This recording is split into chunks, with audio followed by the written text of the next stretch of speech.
One of the firsts this year at How to Web conference is that, especially today, you're going to see lots of marketing talks. This is because last summer we've spent part of our summer discussing with people in our audience, with startups, and trying to understand how could we help them better tackle their challenges. And oh well, it seems that marketing is one of their biggest challenges, and scaling through marketing. I am very pleased and honored to have with us today Sujan Patel. Sujan Patel is a renowned growth hacker, marketer, and serial entrepreneur. I fell in love with his work after reading 100 Days of Growth, and it really helped me in my work. And I'm honored to invite Sujan on stage to tell us more about growth hacking tactics. This will be a no bullshit presentation of his most valuable growth hacking tactics. Sujan, the floor is yours. Thank you. Can you hear me? Thank you for the warm welcome. Very excited to be here today. It's my first time in Romania, in Bucharest, so I'm super excited to talk to you guys about growth hacking. Oh yeah, I need this. All right, so I know there's a lot of bad weather, lots of traffic I heard, and so we have a little bit of delays, so I'm gonna be speaking pretty fast, but I tweeted out my presentation, so if you need that, it's available. But before we get started, well, obviously I'm gonna talk about growth hacking and how to do it, but before we get started, I want everyone to stand up. Stand up, stretch your legs, probably sit in traffic for a while, so stand up. Awesome. Cool, well thank you. Okay, so stay standing if you guys are familiar with growth hacking. No? Okay, so that's good, it's good. And then, wait, one more question for everyone here. How many people here have done growth hacks in the last years?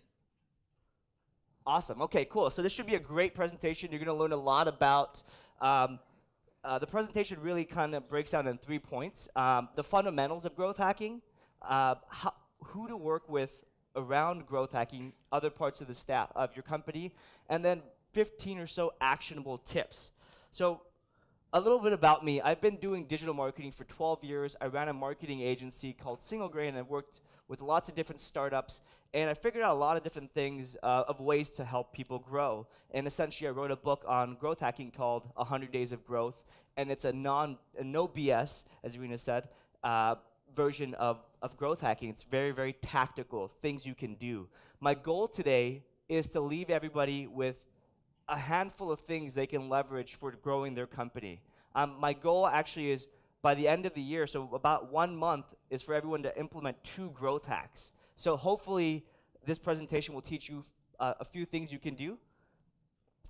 So what is growth hacking? I'm sure everyone here, obviously from people standing up, knows what growth hacking is or what it could be, but really there's a lot of kind of muffled details around what growth hacking is. So I'll quote Sean Ellis, who coined the term growth hacking. A growth hacker is a person whose true north is growth. Everything they do is scrutinized by the potential impact it has on scalable growth. So that's a lot. I'm going to say a little more about it. So to me, growth hacking is not marketing. It's not a replacement for marketing. What it is a mindset.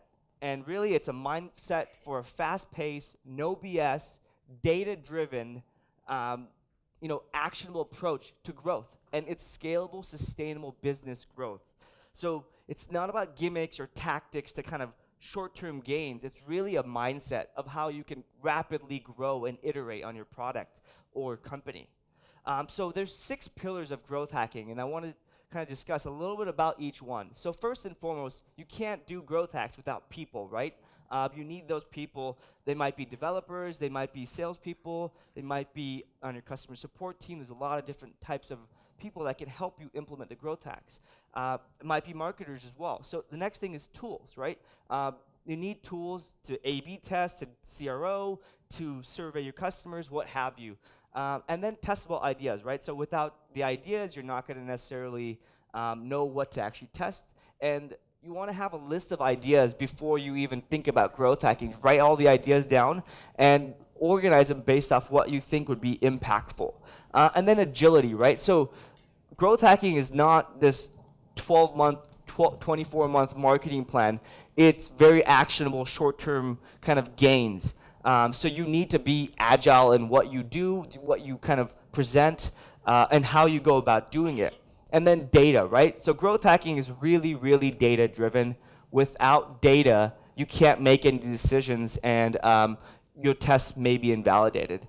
And last thing is failure, right? So failure, this is gonna happen more often than success. So be prepared to fail, but because of this rapid prototyping, you can control fail and move on faster.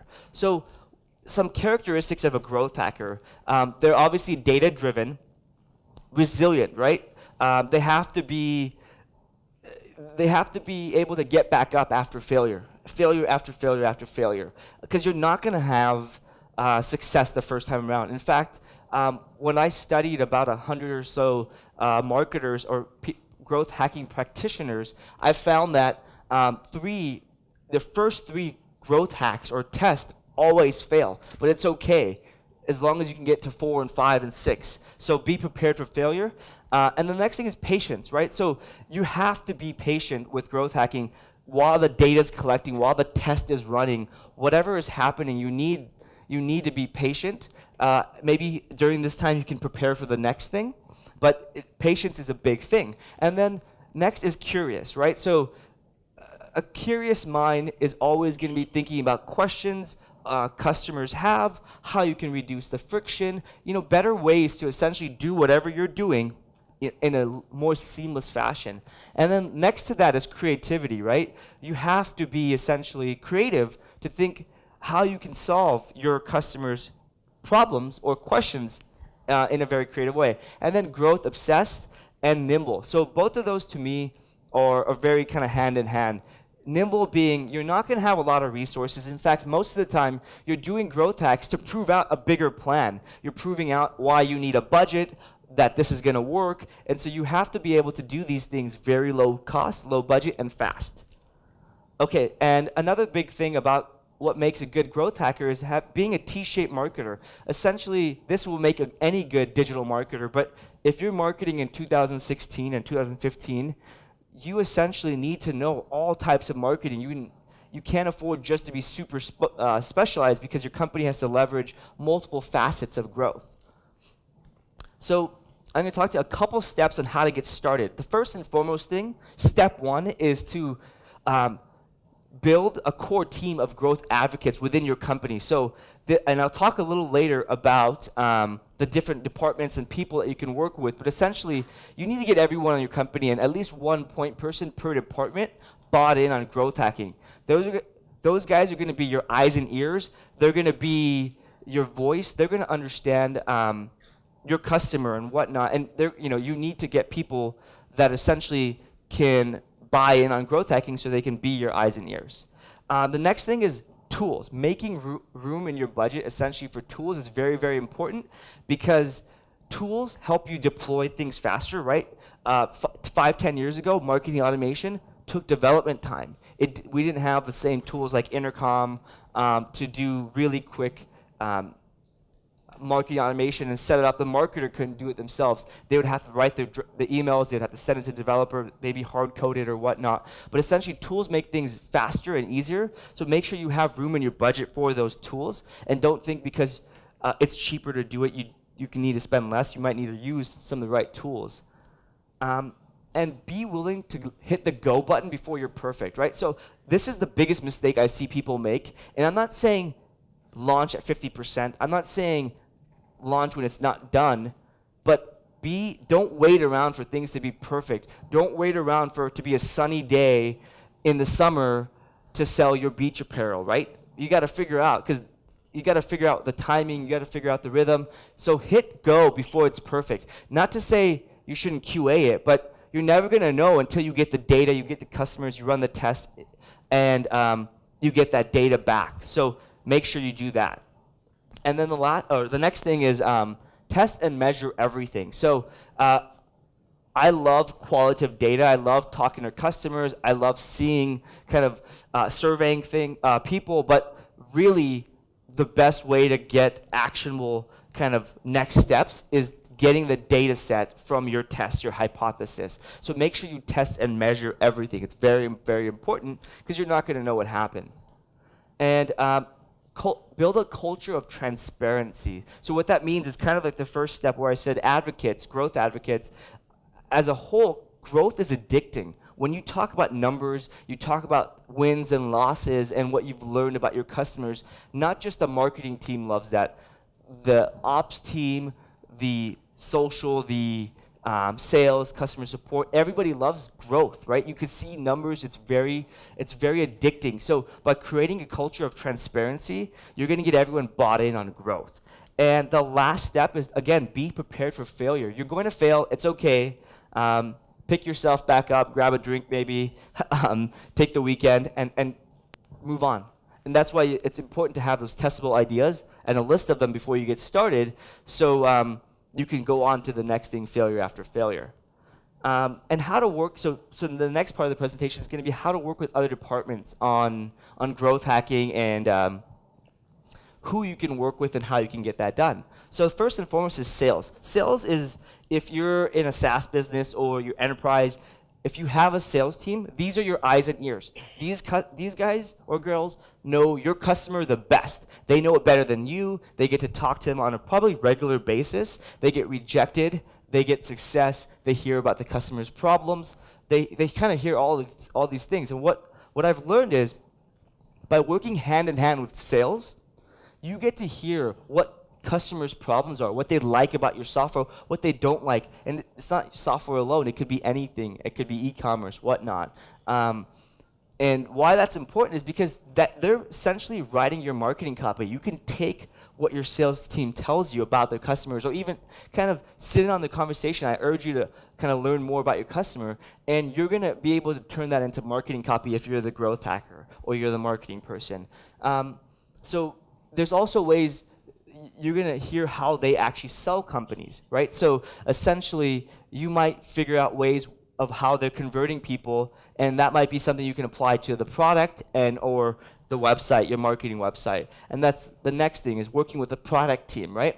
This is a way, once you've gotten the sales team's feedback, it's almost like non-scalable growth. You can take that copy of how they're converting visitors into customers, or how they're getting customers to buy or upselling them. You can put that into and talk to the product team and try to make that more scalable and streamlined and make the product do a lot of the lifting, the heavy lifting. This typically works really well for SaaS, B2B typically, but it could also work with different industries.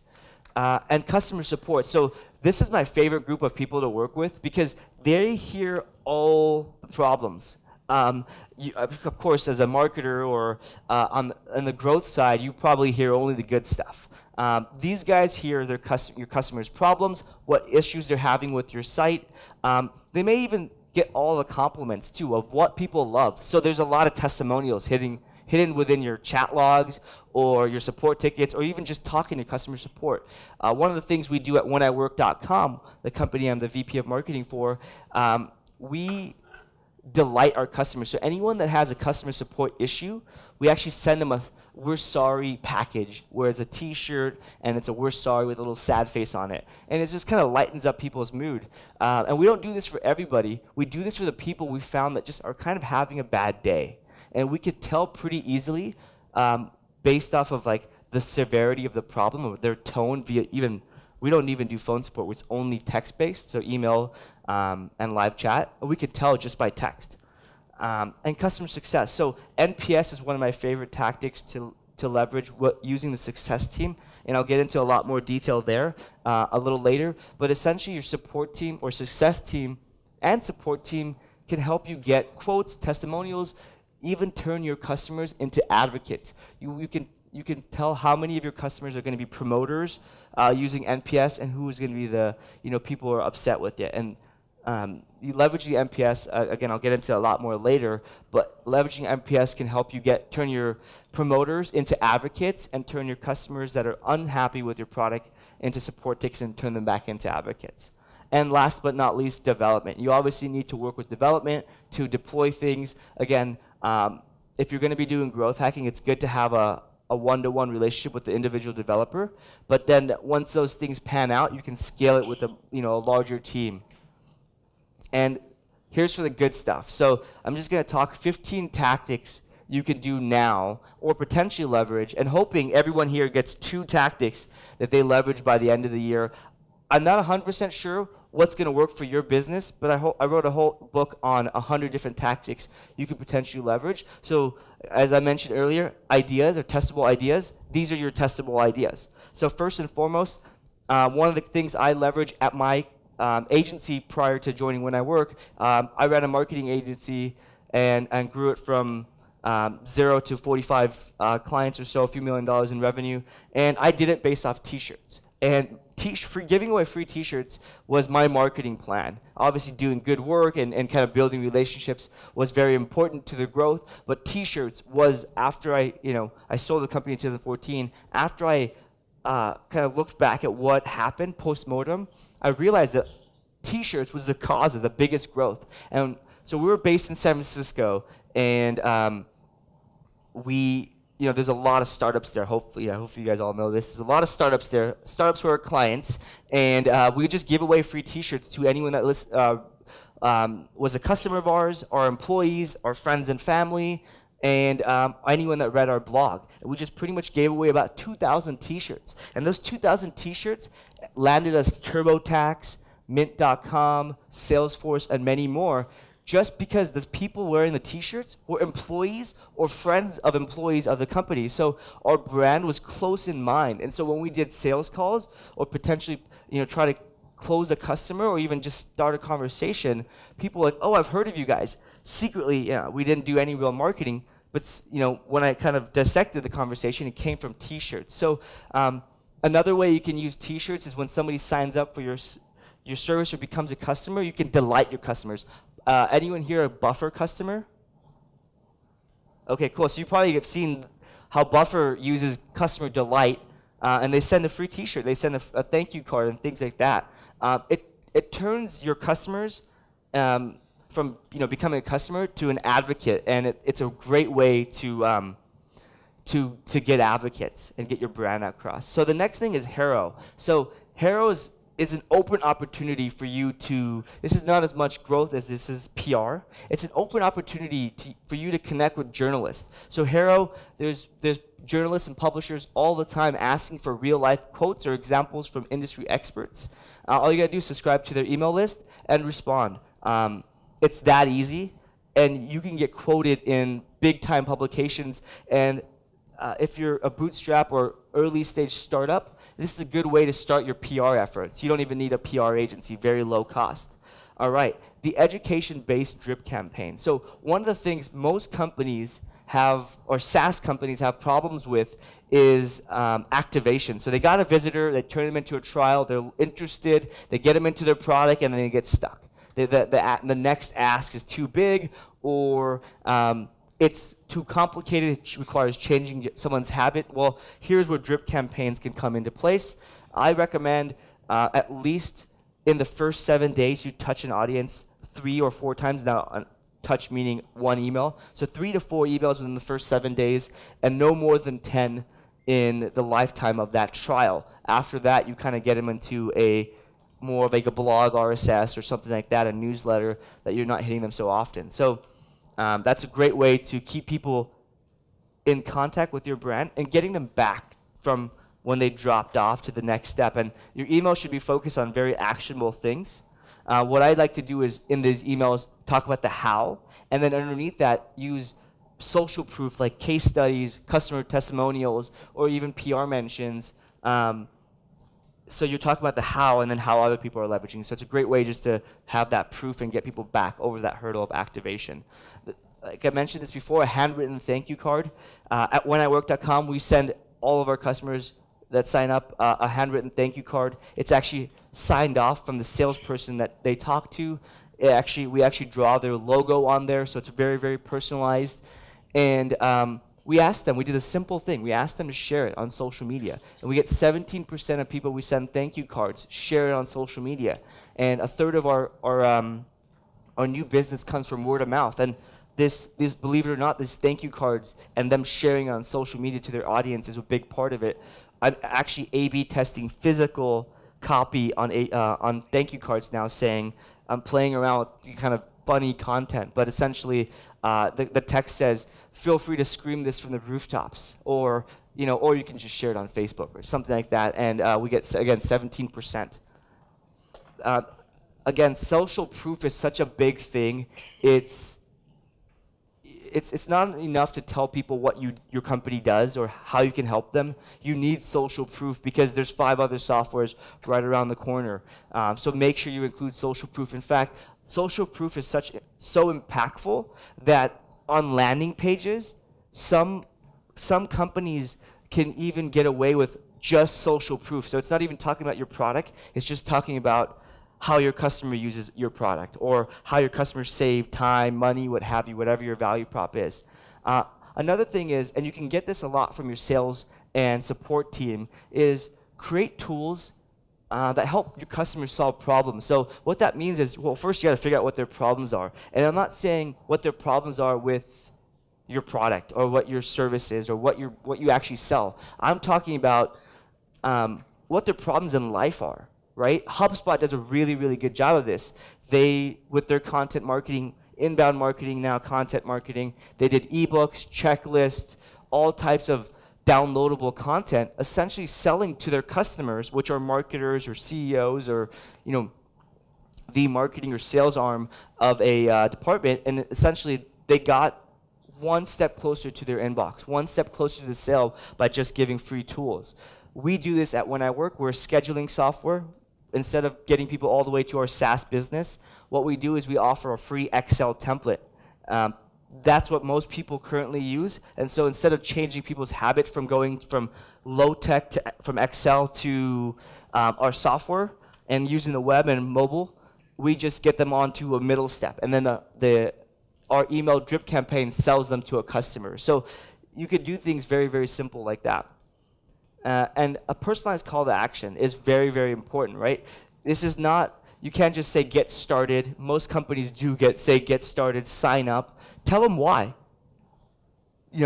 Don't just say sign up now. Talk about, with my software, Content Marketer, it's like take your content marketing to the next level. You got to figure out a way to say that in a shorter way, but you get the point. It's very, very impactful.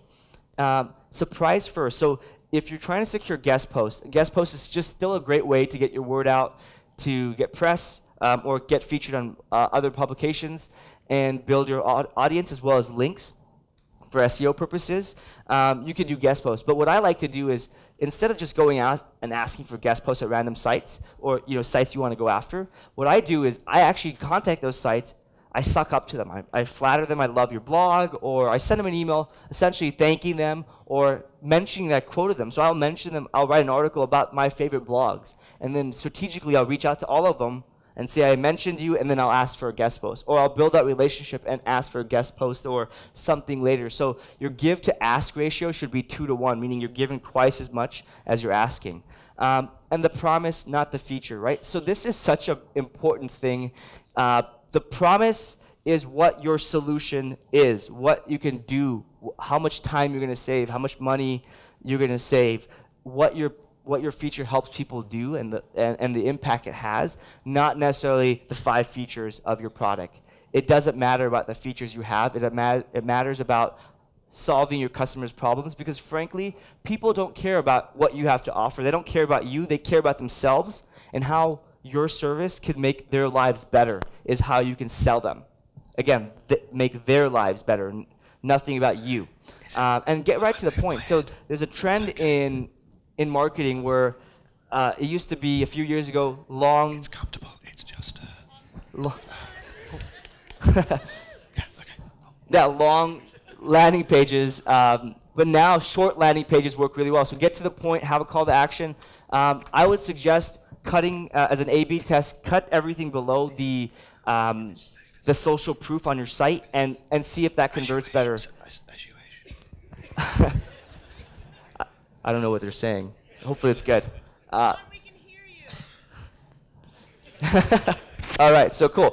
FOMO. FOMO is a great emotional trigger. It's psychologically, everybody's always fears of missing out. I don't want to miss this next sale. That's why in the US Black Friday works so well, Cyber Monday, kind of good timing here tomorrow. But essentially, test fear of missing out. It's a really great way. And again, don't take my word for it.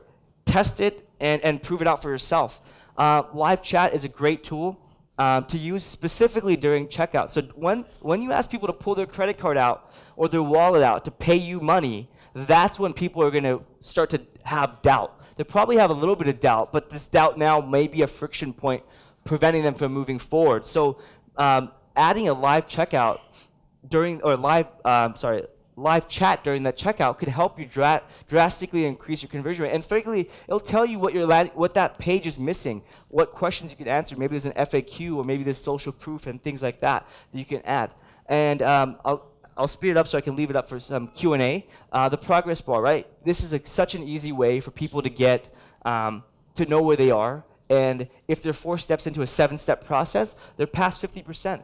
It might convince people to just keep going forward. LinkedIn coined this, and they do a great job. I don't know if you guys are on their LinkedIn profiles, but every time I go in, I'm at 80%. I don't know what I need to do to get to 100%. I'm at 80%, and I always just want to finish that next thing. It's such an easy way to mentally just get people to take that one last step. And the 1, 2, 3 onboarding. So what you can do is essentially reduce friction on your sign-up page or your whatever your conversion page is, ask for less information, and then follow up with an email with the rest of that information. So 1, 2, 3 is essentially requesting your name, further information. You could do 3 things via that first email that you send. But at wheniwork.com, we found that just asking my name and email and then following up with the rest of the information converts much, much better, and we can get a lot more volume. And lastly is the Net Promoter Score. So the quick tip here, I think everyone here can leverage, is if you have a SaaS business, ask them 91 days or later, because most of the SaaS churn is upfront for most businesses, but essentially ask them after your highest churn, or if you're e-commerce, ask after the sale, or if you're a publisher, ask after somebody signs up, or maybe after the 2nd or 3rd page view. But essentially, you want to ask, a 1 to 10 scale of, what do you think about, how likely would you promote us? And then the NPS formula works really, really well. And anyone that rates a 9 or 10 are promoters. And with those guys, you want to reward them or ask them for a favor, right? These guys love your stuff. They're fans. They're promoters already. Ask them to share it on social media. Give them something, right? So we give T-shirts. Again, I love T-shirts just because everybody wears T-shirts every day. They have to, especially in the startup space. So, and then anyone that is 1 to 8, that can trigger into support. So solve their problems. They're clearly not 100% happy, and you could turn those guys into promoters. And how to get started? Just freaking do it. That's all you need to do. Quick promo for my book, 100 Days of Growth. If you use the code Growth Bundle, you can get it for $1. Now I don't care to make $1 off of people. What I really want is to put your money where your mouth is. Psychologically, if you spend $1 on something, you're 3 times as likely. Again, I did this survey, or I read this study, and conducted this survey myself by offering the same thing before. You're 3 times as likely to take action. And again, my goal is for you guys to take 2 actions and do 2 growth hacks by the end of this session. Again, pick 2 to 3 and get started. And make sure you have all the tracking and everything in place. And know what you want to measure, the impact you're hoping to achieve. And that's my presentation. Thank you for having me, and I'll open it up for questions.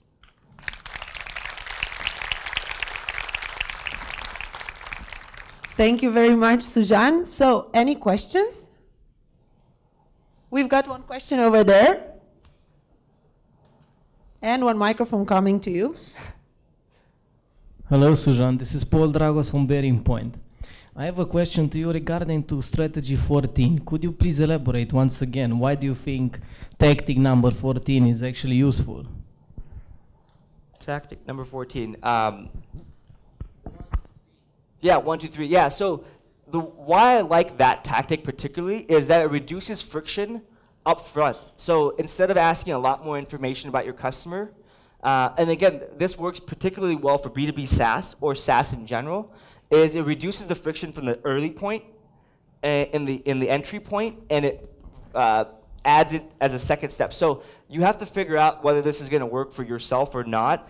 It works. I've seen it work for most B2B startups, but it really depends. And why I think it's important is that you're reducing that friction and you're getting that crucial information in step 2. Now, the other part about this is that with your email drip campaigns, if you don't get that information, you can keep drip emailing them essentially, or the user essentially, until you get that information or to get them to move forward.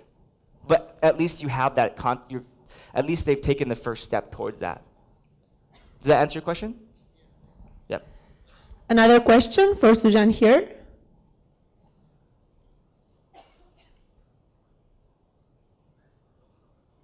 No, behind you. No, the microphone is just coming to you.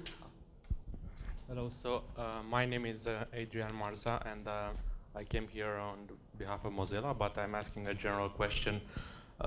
Do you have you studied this business about sending emails and how much is too much, how little is too little? Do you have a magic sweet spot or something? About the drip thing, you know? Yeah, I can only tell you, I haven't studied it too extensively, to be honest. I've only studied it within the startups I've worked with or companies I've worked with. I've found that, one, it depends on your audience. The more consumer focused you are, the more you kind of need to space out your emails. But if you're in the B2B space, 3 or 4, one of those 2 is your magic number in the first 7 days. And at the end of the day, that data is going to help you make the trigger point of like, what email of those 4 are impactful and what's too much.